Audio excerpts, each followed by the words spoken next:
Kepanikan terjadi saat kobaran api membesar dan menghanguskan belasan rumah di kawasan padat penduduk di Rawabadak, Penjaringan, Jakarta Utara. Sebagian warga berusaha memadamkan api, sementara yang lainnya sibuk mengevakuasi barang pribadi ke tempat yang lebih aman.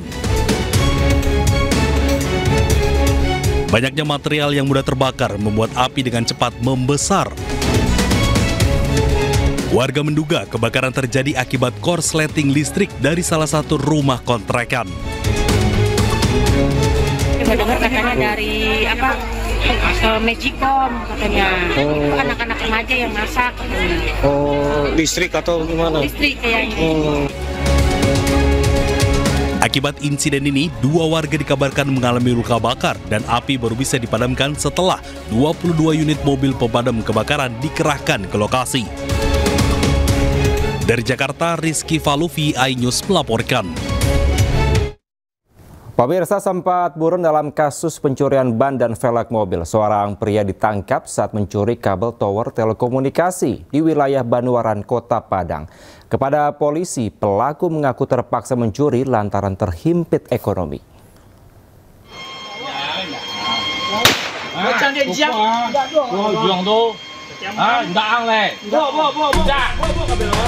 Berulang kali mengelak, pria 43 tahun ini akhirnya mengakui perbuatannya setelah polisi menunjukkan barang bukti.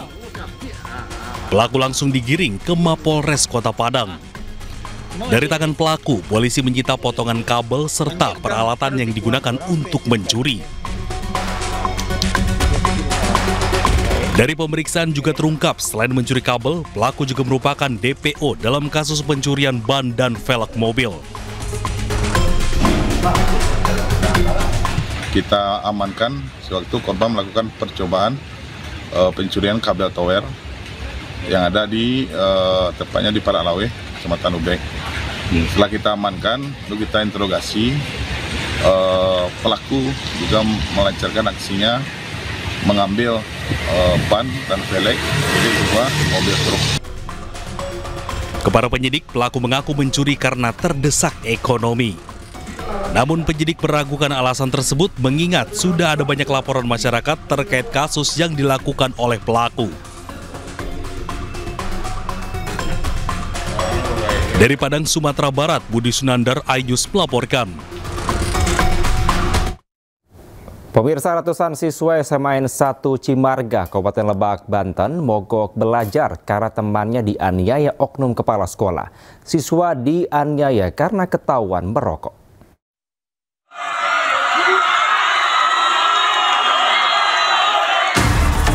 Ratusan siswa berhamburan ke halaman sekolah melakukan aksi menolak kekerasan di lingkungan pendidikan di Kabupaten Lebak, Banten. Awalnya korban inisial RI dan IN dipanggil untuk diberikan teguran karena diduga ketahuan merokok. Namun, oknum kepala sekolah mengamuk dan memukul korban berkali-kali hingga pingsan.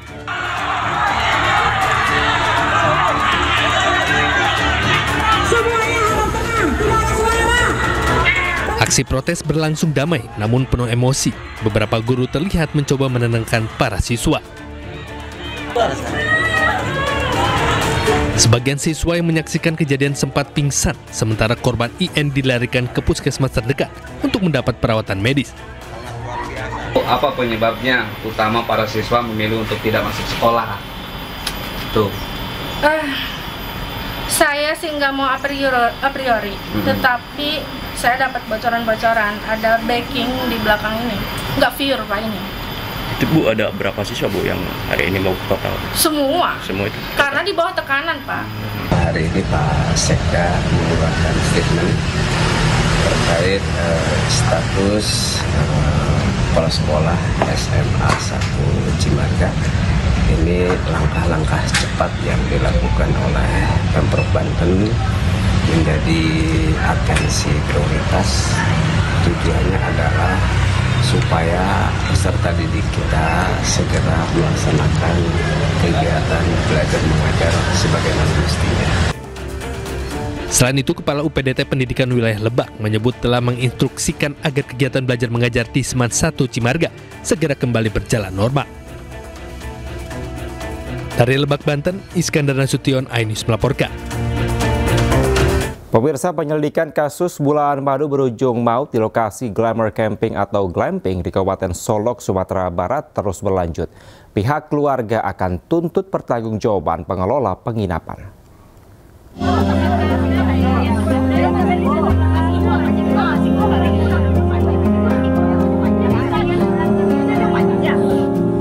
Siapa sangka bulan madu romantis pasangan Gilang Kurniawan dengan Cindy Destananda mengantarkan mereka perpisahan yang abadi.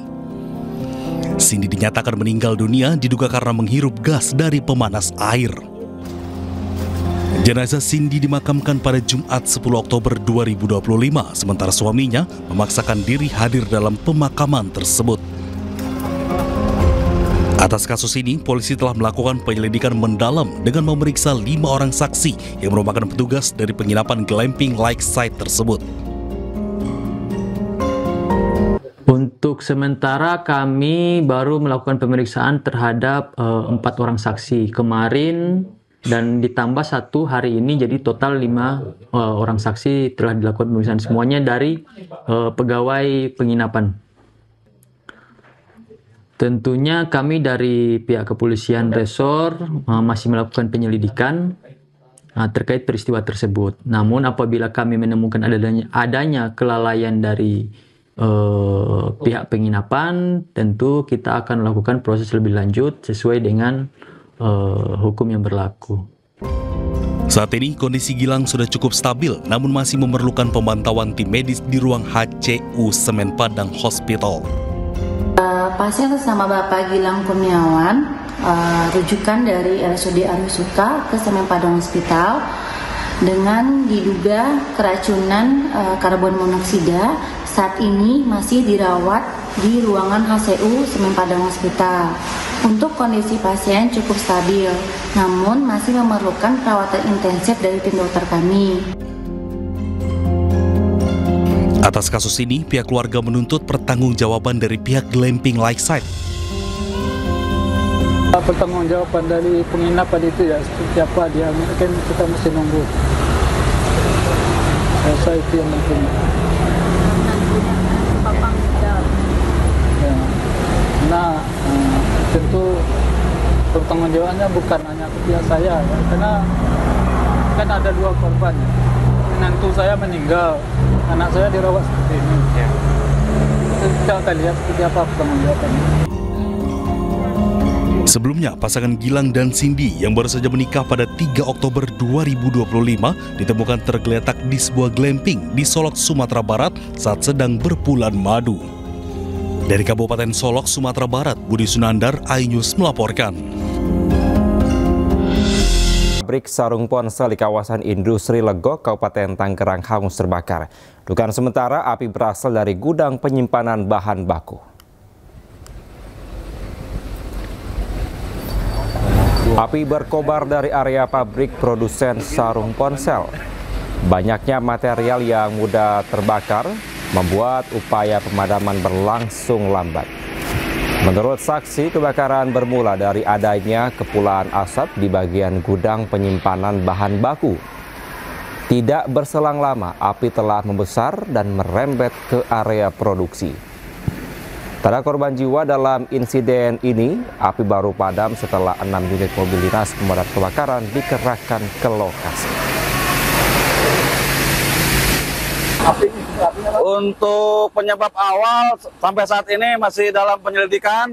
Mungkin nanti setelah Jaya 65 ini insya Allah akan kita BAP. Ya mungkin kita dari akses jalan menuju titik api dan asap juga. Pemirsa, seorang anggota DPRD Kabupaten Gorontalo Utara diduga cibir massa aksi saat sampaikan aspirasi di kantor DPRD. Aksi tersebut viral di media sosial dan juga mendapatkan kecaman dari warganet. Kasihan karyawan-karyawan di Gorontalo Utara yang ada digaji 600.000, 700.000. Kami minta segera. Deninda Khairunisa, seorang anggota DPRD Kabupaten Gorontalo Utara, Gorontalo, menunjukkan gestur diduga mencibir pendemo saat menyampaikan aspirasi di depan kantor DPRD pada Senin kemarin. Ia tersenyum sinis dan memanyunkan bibir ketika salah satu orator tengah berpidato menyuarakan tuntutan rakyat. Aksinya itu dinilai publik tidak menghormati masa aksi. Bahkan ekspresi Deninda memicu kecaman dari warganet usai video tersebut viral di media sosial. Menanggapi aksinya yang viral, Deninda membantah tudingan mengejek hingga meremehkan pengunjuk rasa. Ia menyayangkan video itu dipelintir sehingga menimbulkan kesalahpahaman di masyarakat dan memohon maaf kepada publik. Pas saat itu juga sementara berlangsung ya orasi itu, tapi aku menunjukkan ada di belakang situ dan nanti diwawancara aja deh gitu karyawanku, orangku, mereka ada di belakang situ, di belakang mobil. Terus dia menunjukkan kayak maksudnya orang ada di sini begitu untuk dinilai. Jadi makanya aku berekspresi kayak gitu. Deninda Khairunisa berharap polemik di tengah publik bisa segera mereda sehingga fokus dalam persoalan aspirasi masyarakat. Dari Gorontalo, Nur Faizila Hasan, iNews melaporkan. Warga Jombang, Jawa Timur syok karena dapat tagihan denda listrik sebesar hampir 7 juta rupiah. PLN menyebutkan sanksi diberikan lantaran ada lubang di dalam meteran listrik. Tadi kadang ngamen.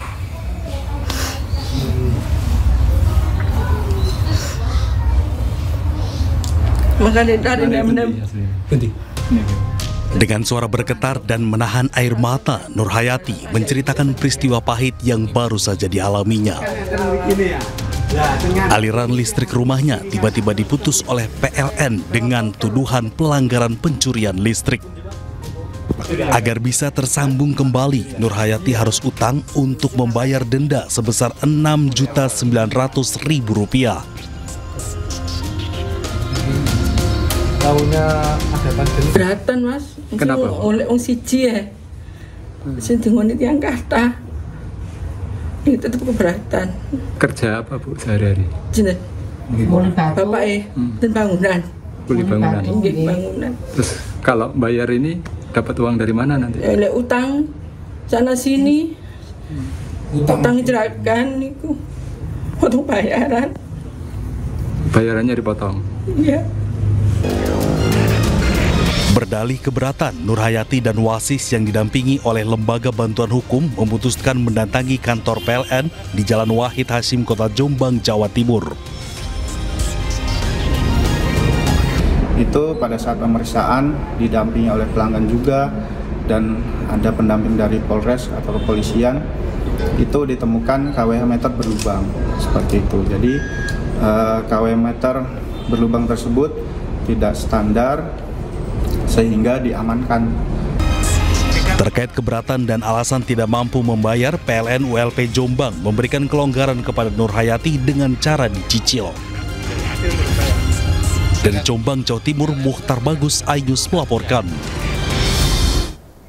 Pemirsa, unit PPA Satreskrim Polres Metro Jakarta Selatan terus lidiki kasus tewasnya terapis anak Delta Spa di sebuah lahan kosong di kawasan Pejaten Barat, Pasar Minggu, Jakarta Selatan. Penyidik telah serahkan sampel organ korban untuk ketahui penyebab kematian.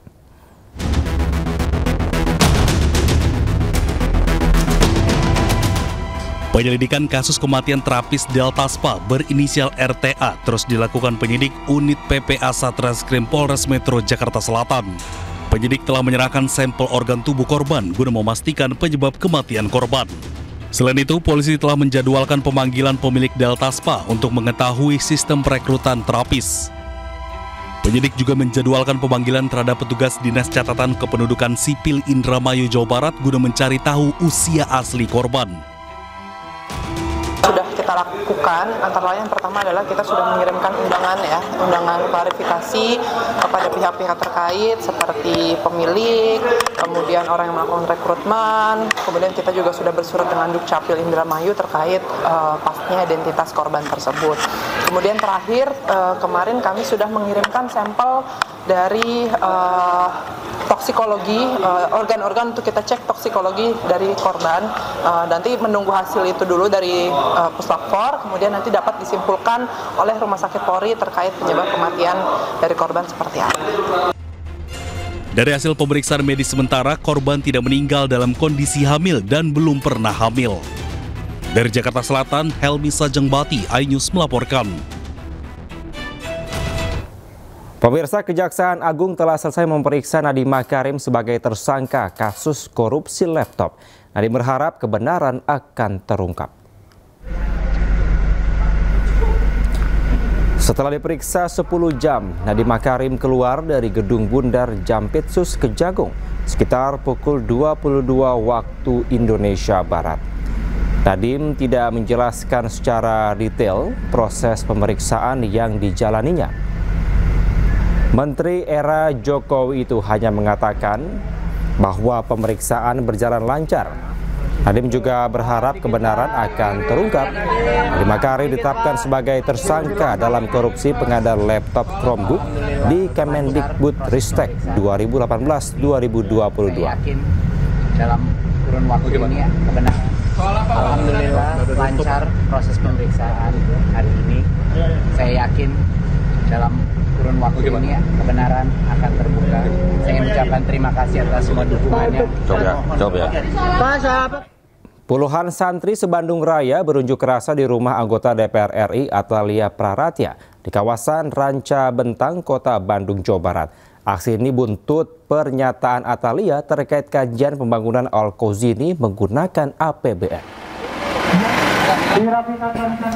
Dengan mendapatkan pengawalan dari petugas pengamanan, puluhan santri Nusantara Bandung Raya berunjuk rasa di rumah pribadi anggota DPR RI Atalia Praratya. Dalam aksinya, demonstran membawa sejumlah atribut yang berisi desakan agar Atalia dipecat dari DPR karena dianggap membuat kegaduhan atas pernyataannya terkait renovasi Ponpes Al-Kozini menggunakan APBN. Masa mengancam akan kembali menggelar aksi jika tuntutannya tidak dipenuhi. Sementara Atalia belum memberikan komentar karena tidak ada di tempat saat aksi massa berlangsung. Yang sebagai anggota Dewan Komisi 8. Pemirsa, 3 jenazah dan 1 bagian tubuh korban ambruknya Ponpes Al-Kozini kembali teridentifikasi. Hingga saat ini, tim DVI Polda Jatim telah diidentifikasi 58 jenazah dan masih tersisa 5 kantong jenazah.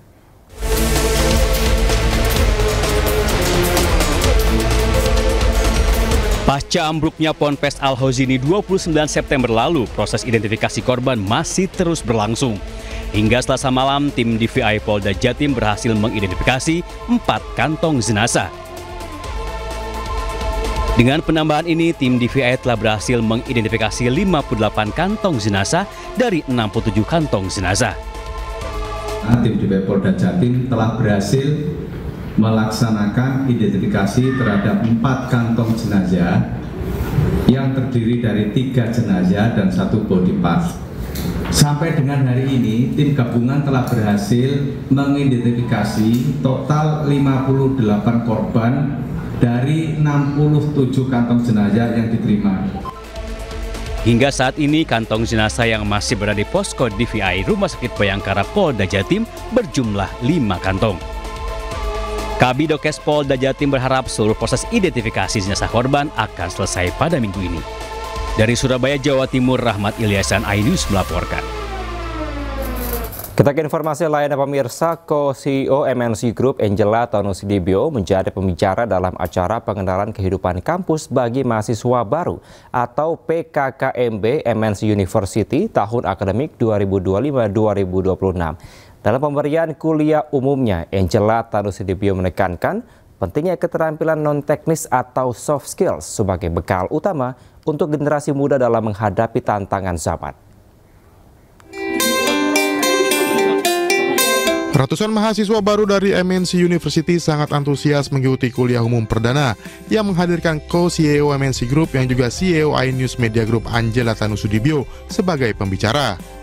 Pada kuliah umum dalam rangka pengenalan kehidupan kampus bagi mahasiswa baru tahun akademik 2025-2026 ini, Angela menekankan pentingnya mahasiswa memiliki 5 keterampilan non-teknis atau soft skill untuk menghadapi berbagai tantangan zaman. Skill is very important dan harus diterapkan sedini mungkin. Bagaimana kita punya critical thinking, bagaimana kita bisa punya karakter yang mudah untuk beradaptasi, bergaul dengan segala lingkungan, ya kan? Bagaimana kita juga punya leadership yang fokus kepada purpose, ya kan? Dan bagaimana di era digital ini kita memiliki empathy. Kuliah Umum MNC University juga bertujuan untuk memberikan pengembangan intelektual, inovasi terhadap bangsa, berperan aktif terhadap masyarakat, serta bela negara dalam menjaga persatuan dan nilai kebangsaan. Tentunya adalah berani berbuat atau memberikan aksi nyata, apapun bentuknya, sekecil apapun, itu dia harus berani. Jadi selama dia bisa mengerjakan yang kecil, terus disampaikan, ditularkan, itulah bela negara yang paling efektif. Siswa, terutama yang generasi muda saat ini, harus siap dengan cepat menghadapi perubahan yang sangat cepat. Harus agile, harus adaptif, dan harus cinta bangsa. Dan siap berbakti buat negara. Kemampuan beradaptasi sangat penting dimiliki oleh para generasi muda, mengingat pesatnya perubahan zaman dan perkembangan teknologi, termasuk penggunaan kecerdasan buatan dalam proses kerja di berbagai negara. Tim Liputan iNews melaporkan. Siswa SMPN 1 Cisarua, Kabupaten Bandung Barat harus dirawat karena diduga keracunan makan bergizi gratis. Sejumlah siswa dievakuasi ke rumah sakit karena kondisinya memburuk.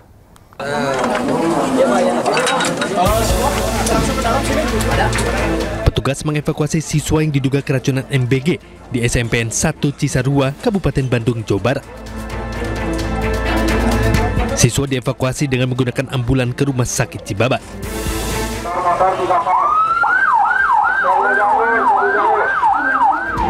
Menurut orang tua siswa merasakan mual dan pusing usai makan bergizi gratis.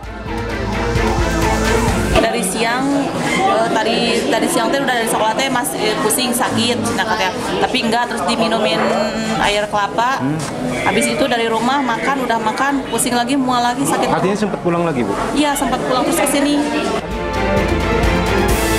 Saat ini pihak sekolah sendiri masih melakukan pendataan dan pemeriksaan terhadap para siswa yang telah mengkonsumsi MBG hari ini. Tim Liputan iNews melaporkan. Pemirsa, jutaan warga Gaza sambut pelepasan sandera usai kesepakatan gencatan senjata dengan Israel tercapai. Total 1.950 sandera warga Gaza kembali ke keluarganya. Pemirsa, usai sudah kebersamaan kita dalam iNews malam hari ini, temukan informasi terbaru lainnya di www.inews.id. Cuplikan tayangan berita iNews dapat Anda saksikan di kanal YouTube @officialinews. Mewakili kerabat kerja yang bertugas, saya Kevin Pakan, pamit undur diri. Terima kasih, selamat malam, sampai jumpa.